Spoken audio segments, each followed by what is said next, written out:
Two of the most important decisions all of us need to make as we're approaching retirement is when to retire and where to retire. And in today's video, I want to talk about the second item, where to retire. And I want to share with you the 10 least expensive states to retire in. So let's jump into the video. Do you remember Reader's Digest? That was always one of my favorite little magazines. And Reader's Digest recently did an article on this.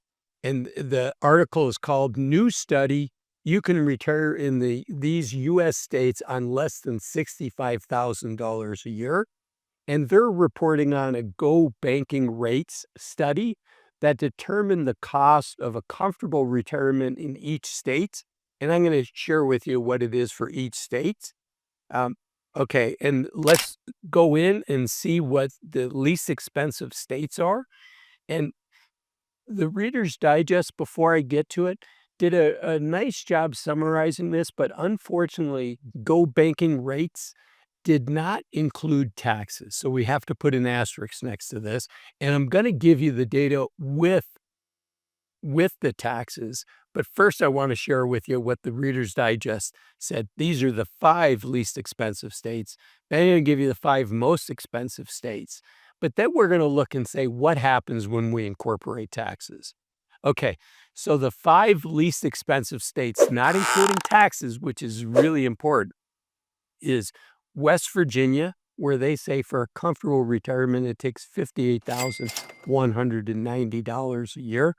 Then comes Oklahoma at just under $60,000, $59,995. That sounds like the price of a car to me, not the price of what it costs for a comfortable retirement. In Kansas, it's $60,620. Alabama is $61,176. In Mississippi is $61,315. Now stick with me because the taxes make a big difference and the list is going to be different when we include it. But the Reader's Digest article goes on to share the most expensive states if you're curious. It doesn't surprise me that Hawaii is the most expensive state, followed by California, Massachusetts, Alaska, and New York, and that passes my stiff test. In fact, they say you'd need almost $130,000 a year to live in Hawaii. You'd need $100,000 a year to live in California, again, without taxes. And in Alaska, a little over $85,000 a year, $86,868. And in New York, a little over $85,480. But the Reader's Digest says, don't forget about taxes. The article says, it provides valuable information for retirees, but there's some factors they didn't include, including taxes. Before I share with you taxes, I want to roll through this list. You can pause the video to see where your state is, or if there's a state you're thinking about retiring, you can just pause the video and see what that cost is. Okay, so now let's look at taxes because that's critically important. The Motley Fool did an article, The Most Affordable U.S. States to Retire in 2025, and they looked at many financial factors, including the cost of food, the cost of shelter, electricity, healthcare, and of course, taxes. Now, this is one of the things that people forget about. It's not uncommon for me when I used to work as a financial advisor for somebody to say, hey, Azul, I came up with this list of expenses.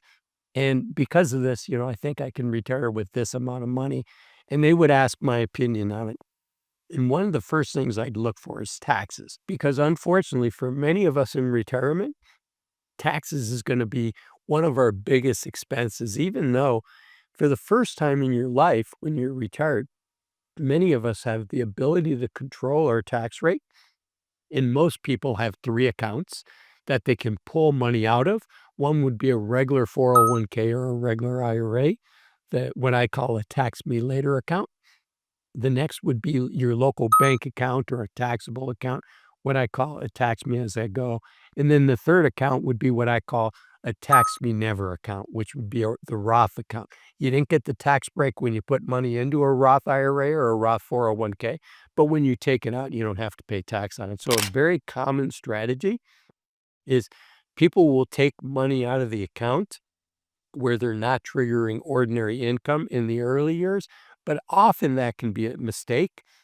You want to do what's called filling up the lower tax brackets. The US has 7 tax brackets, the 10% to 12%, then it jumps to 22. There is no 14, 16, 18, 20% tax bracket. So it jumps from 12% to 22%. And so you want to fill up those 2 lower tax brackets. And candidly, we really have 8 tax brackets in the US because we also have a standard deduction, which says below that amount, it's as if you didn't make any money. So it's really a 0% tax bracket below that standard deduction. Okay, so let's look at this Motley Fool article. In here, they provide an overall rank, an overall score, a cost of housing score, a tax score, and then finally one score that encompasses everything, which is the cost of living score. You can see the lowest cost of living state is Tennessee. It has a cost of living score of 100, which the higher that rank, the better it is.